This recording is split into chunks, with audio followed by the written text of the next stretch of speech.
কীট শৃগাল কুকুরের ভক্ষ অথবা অগ্নি সংযোগে ভস্ম সঙ্গীতম, অর্থাৎ এই শরীরটা শরীর নয়, এই শরীরটা শরীর ছিল না, এটা ছাই।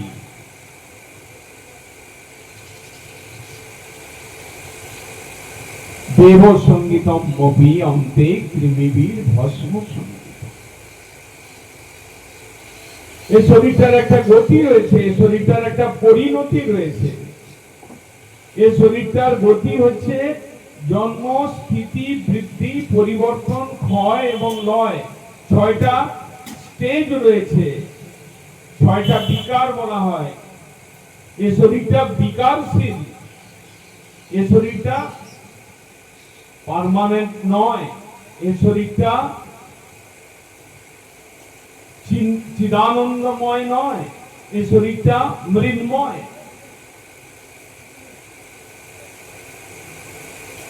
এই 6টা স্টেজ পেরোতে পেরোতে লাস্টের স্টেজ, 5টা স্টেজ পেরিয়ে যখন 6 নম্বর স্টেজে আমি যাই, তখন আমি মৃত, ডেড বডি, তখন আমি পূজনীয় তত্ত্ব নয়, তখন আমি কৃমিকীটের খাদ্য, অথবা আমি অগ্নির দ্বারা গ্রস্ত হয়ে আমি ছাই বা পাঁশ, এতে আমি পরিণত। এই যে পরিণামশীল জগৎ, এই যে পরিণামশীল জগৎকে ভোগ করবার উপায়ন স্বরূপ আমার কাছে যে শরীর, এই শরীরটার পরিণতি শাস্ত্র বর্ণন করছেন, ভাগবত বর্ণন করছেন। হে মানব, হে নরজাতি, হে ভোগ লোলুপ, হে সংসার আসক্ত, তুমি চিন্তা করো এই শরীরটার একটা পরিণতি রয়েছে এবং ভয়ঙ্কর সেই পরিণতি। যে দেহের এই গতি তার অনুগত সংসার বৈভব আর বন্ধুজন যত, অতএব মায়া মোহ ছাড়ি বুদ্ধিমান, নিত্য তত্ত্ব কৃষ্ণ ভক্তি করুন সন্ধ্যা। শাস্ত্রের উপদেশ, শাস্ত্র বাণী, মহাজনের উপদেশ। তোমার দেহটা আজকে বালক, কালকে কিশোর, তারপরের দিন যুবক, তারপরের দিন প্রৌঢ়, তারপরের দিন বৃদ্ধ, তারপরের দিন তুমি শ্মশান ঘাটের যাত্রী। এইরকম পরিণামশীল যে শরীর, যে দেহের এই গতি এত সুন্দর। প্রিয় আমার কাছে একটা জিনিস রয়েছে, যেটা হচ্ছে আমার শরীর, এবং এই শরীরের থেকে অধিক প্রিয় আর আমার সংসারে কেউ নেই।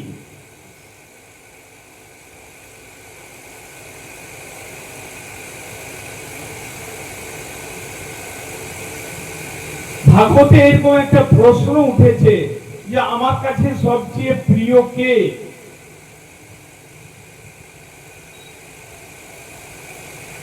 নিজেই নিজের কাছে সবচেয়ে অধিক প্রিয়, এর থেকে প্রিয় আর কেউ নেই। বাইরে দেখানো, নাটক করা, মুখে বলা তুমি আমার খুব প্রিয়, আমি স্ত্রীটাকে বলছি তুমি আমার খুব প্রিয়, আমি ছেলেটাকে বলছি তুমি আমার খুব প্রিয়, আমি নাতিটাকে বলছি তুমি আমার খুব প্রিয়। আমরা এই যে বলছি বা দেখাচ্ছি বা করছি, ভাগবত উত্তর দিয়েছেন আত্মা বৈ প্রাণিনাং শ্রেষ্ঠ তাম অনাদৃত মৎপরা। যখন শান্তিপুরী ঋষির স্ত্রী গুরু মা কৃষ্ণ, বলরাম, মধুমঙ্গল আদি সকলকে বলেছেন জ্বালানি নেই, জঙ্গলে গিয়ে লাকড়ি নিয়ে আসো, কালকে রান্না হবে না। তখন তারা গুরু পত্নী বা গুরু মায়ের আদেশে গেছেন কাঠ জোগাড় করতে, শুকনা কাঠের বোঝা বানিয়েছেন এক একজন। যখন সেই বোঝাটা তৈরি হয়েছে নিয়ে যাবেন, ফিরে যাবেন, হঠাৎ মেঘ, কাল বৈশাখী, হঠাৎ অন্ধকার ঘনঘটা, হঠাৎ আঁধি তুফান, হঠাৎ বৃষ্টি এবং প্রলয়কালীন বৃষ্টি। সকলেই কাঠের বোঝাটা মাথায় নিয়ে সকলেই জঙ্গলের মধ্যে দাঁড়িয়ে আছেন। গভীর জঙ্গল, এক পাও নড়বার, এগিয়ে যাওয়ার কোনো উপায় ছিল না।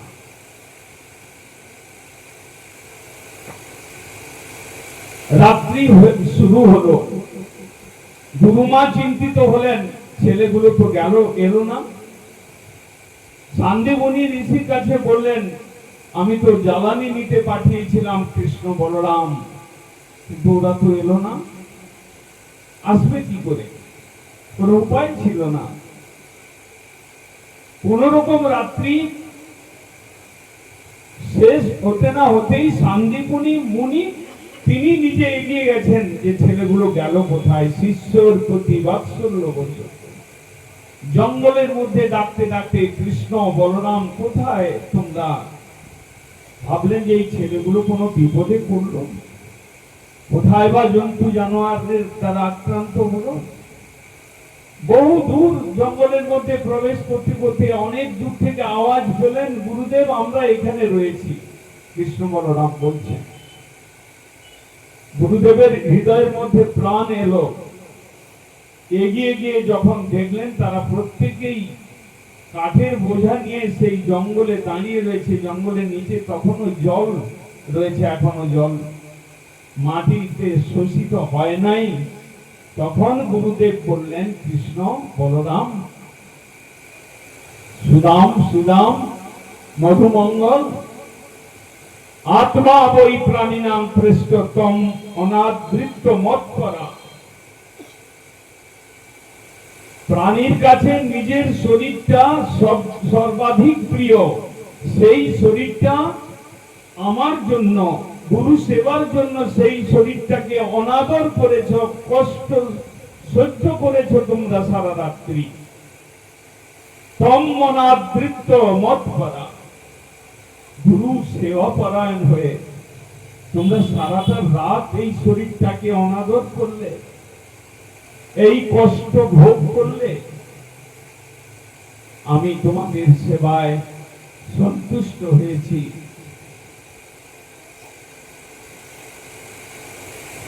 গুরু সেবার দ্বারা যতটা ভগবান সন্তুষ্ট হন, অন্য কোন উপায়ে ভগবানকে সন্তুষ্ট করা যায় না। ভাগবতে এই সিদ্ধান্তটা দিলেন।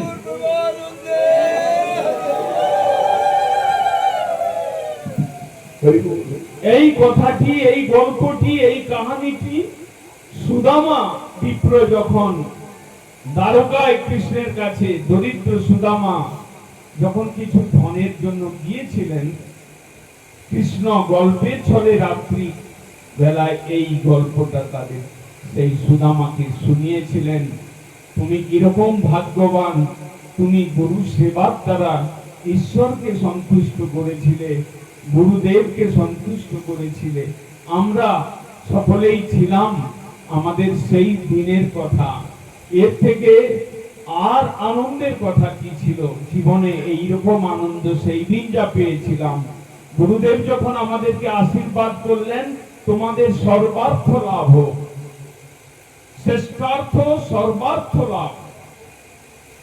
আমরা ছোটখাটো অর্থ লাভের জন্য দৌড়াদৌড়ি করছি। ব্যাংকের ব্যালেন্সটাকে বাড়ানো, প্রভিডেন্ট ফান্ডটাকে বাড়ানো, ফিক্সড ডিপোজিট করে অর্থটাকে বাড়ানোর চেষ্টায় রত। আমরা ব্যবসাটাকে বাড়ানো, আমরা নিজের বাড়িটাকে এক্সটেন্ড করবার জন্য, বাড়ানোর জন্য আমরা প্রচেষ্টাশীল।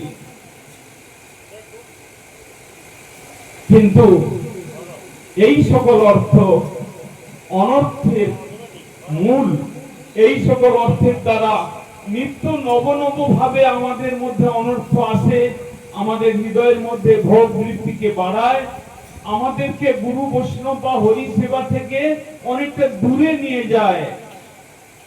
সেইটা আমরা চিন্তা করি না। দেব সঙ্গীতমপি অন্তে প্রেমিবীর ভস্ম সঙ্গীতম। আজকে আমরা এখানে বসে রয়েছি, আমরা গুরু ভাই, আমরা হরি সেবক, আমরা কৃষ্ণের ভজনকারী, আর এই সম্বন্ধ নিয়ে বসে রেখেছি। এর মধ্যে কোনো মায়া নেই। আমাদের পাশে রয়েছেন প্রভুপাদ, আমাদের পাশে রয়েছেন ঠাকুর, আমাদের পাশে রয়েছেন তুলসী, আমাদের কানে যাচ্ছে কেবল কৃষ্ণ কথা। এই হচ্ছে আমাদের ভক্তি জীবন।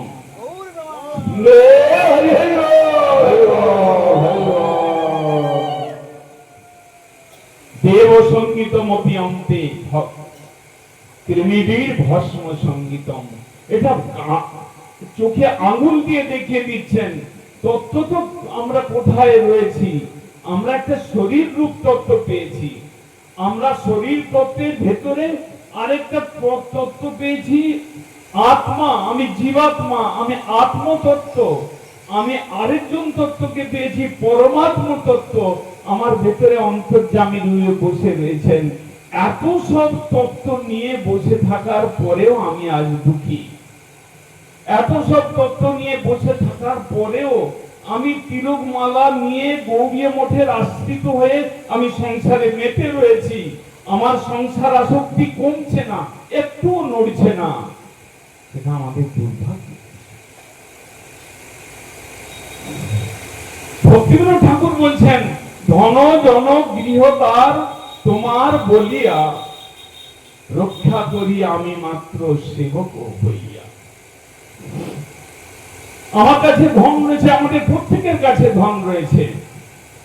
ঠাকুরের সেবার জন্য দেওয়ার ভিত্তি কম বা বেশি সেগুলো রয়েছেই, কিন্তু আমাদের কাছে ধন রয়েছে, জন রয়েছে, আত্মীয় স্বজন, বন্ধু বান্ধব, গৃহ রয়েছে, গৃহরূপ ধন, দ্বার অর্থাৎ স্ত্রী, পুত্র, পরিবার, এগুলো আমাদের কাছে রয়েছে। এগুলো পরিবেষ্টিত হয়ে আমি আছি। ধন জন গৃহদ্বার তোমার বলিয়া। যদি তুমি গৌড়ীয় মঠের ভক্ত, যদি তুমি ভক্তিবিনোদ প্রভুপাদের ধারায় এসেছো ভাগ্যক্রমে, তাহলে তোমাকে এই তত্ত্ব জানতে হবে। তোমার লেকচার দেওয়া চলবে না, শুধু এই তত্ত্বটা বুঝতে হবে। তোমার বলিয়া, এই সব কৃষ্ণের। ঘরটা আমার নয়, স্ত্রী পুত্র কৃষ্ণের দাস দাসী। তোমার বলিয়া, এটা কৃষ্ণ, এটা আমার নয়, এটা তোমার। অহং এবং মম দুটো শব্দকে ভক্তিবিনোদ ঠাকুর ক্রস করে দিয়েছেন, বাদ দিতে বলেছেন জীবন থেকে। আমি আমার বলে কোনো বস্তুই নেই, এটাকে ইরেজ করে দাও, মিটিয়ে দাও। তুমি এবং তোমার, আমি তো তোমার, তুমি তো আমার, কি কাজ অপর।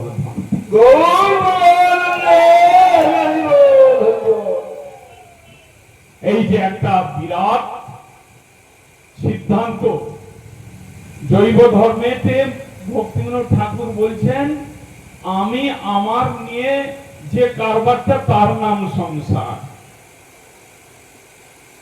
আর কিছু এখানে সংসার বলে কোন লেখা রয়েছে? এত বাড়ি, এত গাড়ি, কারো দোতলা, কারো একতলা, কারো তিনতলা, কারো একটা দোকান, কারো 5টা দোকান। এখানে কোনো সংসার বলে লেখা নেই। ভক্তিবিনোদ ঠাকুর নিজের কলমের দ্বারা লিখে গেছেন, আমি এবং আমার এই দুটো অভিমান যেখানে প্রবল, সেইখানে সংসার, আর কোথাও সংসার নেই। আর যেখানে তুমি এবং তোমার, সেখানে ভক্তি, সেখানে সেবা, সেখানে বৈষ্ণব।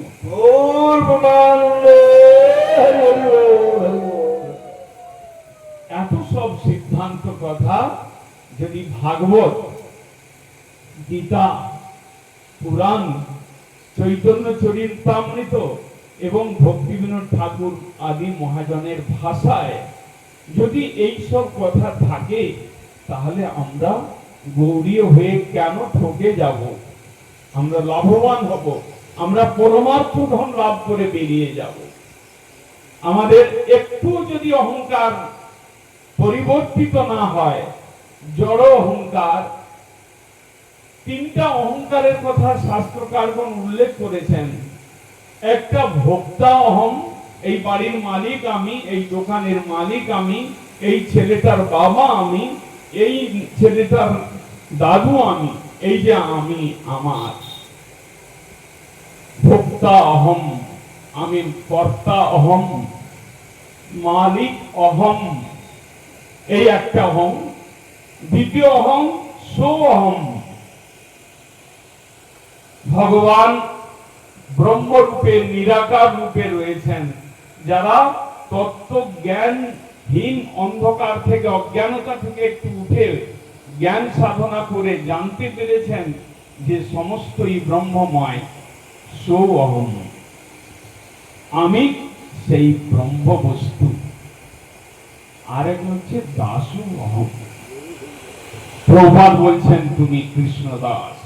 মহাপ্রভুর শিক্ষা বলছে জীব কৃষ্ণ নিত্য দাস, ইহা ভুলি গেল নিকটস্থ মায়া তারে জাপুটি ধরিল। কত সুন্দর একটা অভিমান মহাপ্রভু দিয়েছেন, কত সুন্দর একটা অভিমান ভক্তি বিনোদ ঠাকুর দিয়েছেন। ধন জন গৃহদার তোমার বলিয়া রক্ষা করি আমি মাত্র।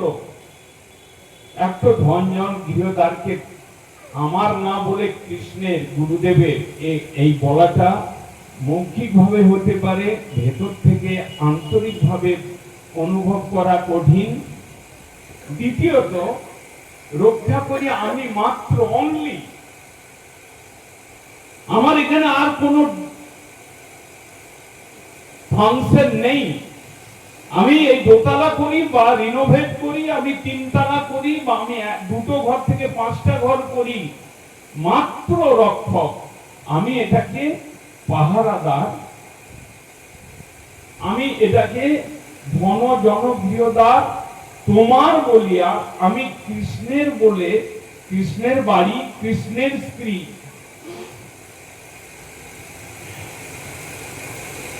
তোমার কনক ভোগের জনক, কনকের দ্বারে সেবহ মাধব।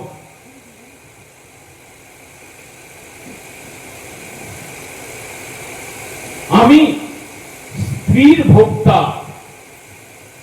ভগবান বলছেন, শাস্ত্র বলছেন যে ভোক্তা হচ্ছেন ভগবান, আর কেউ এখানে ভোক্তা নেই, আর সব তার দাস।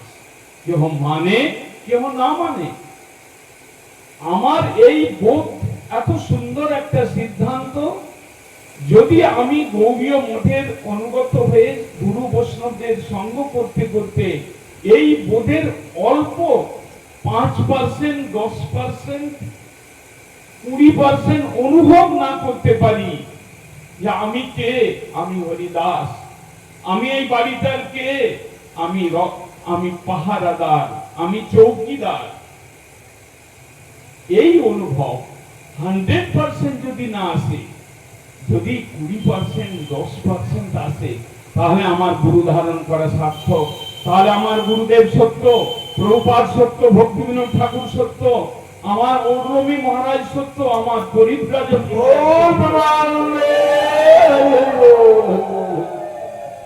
নতুবা আমি মিথ্যা, আমার গুরুবর্গের সিদ্ধান্ত মিথ্যা হয়ে যায়, আমি সেখানে ঠকে যাই। তাই আমাদেরকে বুঝতে হবে, আমাদের এই বাড়িটা, আমি যেদিন মারা যাব, আমার ছেলেটা রক্তের সম্বন্ধে তিনি মালিক হয়ে গেলেন, ব্লাড রিলেশন। এর উপরে কি আর কোন রিলেশন আছে? আমাকে চিন্তা করতে হবে, বের করতে হবে। ভক্তি বিনোদ ঠাকুর প্রভুপাদের গ্রন্থ পড়ে পড়ে আমাকে বুঝতে হবে যে এর উপরে আরেকটা কোন রিলেশন আছে কিনা। আছে একটা রিলেশন, আত্মার সম্বন্ধ রয়েছে। সেই আত্মার সম্বন্ধে আমি ঔরলমি দাস, আমি ভাগবত দাস, আমি পরিব্রাজক মহারাজের দাস। এটা একটা আত্মার সম্বন্ধ রয়েছে। সেই সম্বন্ধে অল্প যৎকিঞ্চিত সম্বন্ধের জ্ঞানেতে আমি যদি উদ্বুদ্ধ না হতে পারি, তাহলে আমার জীবন ব্যর্থ, আমার তিলকমালা পড়া ব্যর্থ, আমার স্থানে স্থানে ভাগবত সভা বা এই অদ্বৈত সপ্তমী নিত্যানন্দ দোষত্রয়োদশী করা ব্যর্থ, তাহলে গুরুদেবকে পয়সা খরচা করে সাধুদেরকে আনাটাও ব্যর্থ। যদি এই সম্বন্ধ আমার কাছে কিছুটা হলেও এই সম্বন্ধের প্রভাব যদি আমার জীবনে না পড়ে, তাই বলি গৌড়ীয় ভক্তগণ, অনেক বড় ভাগ্যের ফলে আমরা গৌড়ীয় ধারায় এসেছি।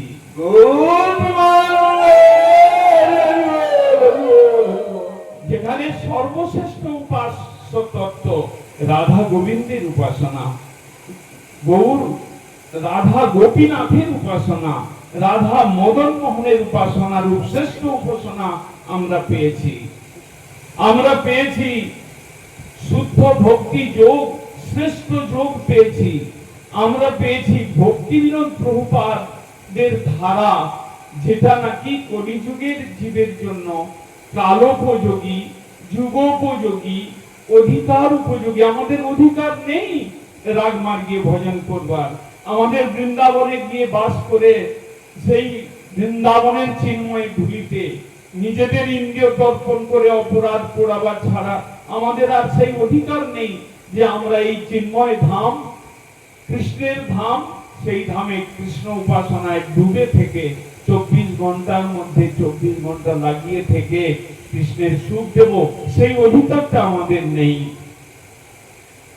তাই অধিকার জন চিন্তিয়া বিচার করে ভক্তিবিনোদ ঠাকুর তিনি আমাদের জন্য শরণাগতি শিখিয়েছেন। ভাগবতের বড় বড় শ্লোক ব্যাখ্যা করে শেখান নাই, তিনি আমাদেরকে সহজ ভাষায় বলছেন, ধন জন গৃহদ্বার এটা কৃষ্ণের মনে করো, তোমার মনে করো না। যত বিপদ আসবে যদি তুমি তোমার মনে করবে, তুমি নিজের ভোগে লাগাবে, সেই দিন তুমি একজন নারকী। তুমি গৌড়ীয় মঠের ভক্ত হলেও এই জলেশ্বর শহরে যারা ভজন করে না, খাওয়া পড়া নিয়ে মেতে রয়েছে, তুমি তাদের মতো একটি নারকী। সেই দুর্ভাগ্য ভালো জায়গায় এসে, ভালো পরম্পরা এসে, শ্রেষ্ঠ মন্ত্র নামও শ্রেষ্ঠ মনুমপি, কৃষ্ণ নাম পেয়েছি, মন্ত্র পেয়েছি, বীজ মন্ত্র, সবচেয়ে শ্রেষ্ঠ মন্ত্র, শ্রেষ্ঠ ধাম, শ্রেষ্ঠ পদ্ধতি পেয়ে আমি যদি আমার আসক্তিকে 1% কমাতে না পারি, সেখানে দুঃখের বিষয় হবে। এবং সেখানে আমার মতো একজন অযোগ্য সেবক এসে সেখানে পয়সা ধ্বংস করা বা তাদের সময় ধ্বংস করাটা উচিত হবে না। তাই বলি, একবার ভাবো মনে, কে তুমি, কোথায় ছিলে, কি করিতে এথা এলে, কিবা কার্য করে গেলে, যাবে কোথায় শরীর পতনে, একবার ভাবো মানে। মহাজন, আমাদেরকে প্রত্যেক দিন ভাবতে হবে। আমাদের শুধু সাধু সঙ্গ, ওর বাড়িতে উৎসব, ওর বাড়িতে উৎসব, চলে গেলাম, লেকচার করে দিলে হবে না। আমাকে তারই মধ্যে সকাল বিকাল সন্ধ্যা আমাকে ভাবতে হবে, আমি কতটুকু ভজন করলাম, আমার কতটুকু আসক্তি কমলো, আমি কতটুকু আত্মার সম্বন্ধে গুরু গৌরাঙ্গ ধাম নাম এদের সঙ্গে কতটা যুক্ত হতে পেরেছি, সেইটা আমাকে ভাবতে হবে। তাতে যদি 1% 2% পাই, তাহলে আমি ধন্য, আমার গুরুবর্গ ধন্য। গৌরীয়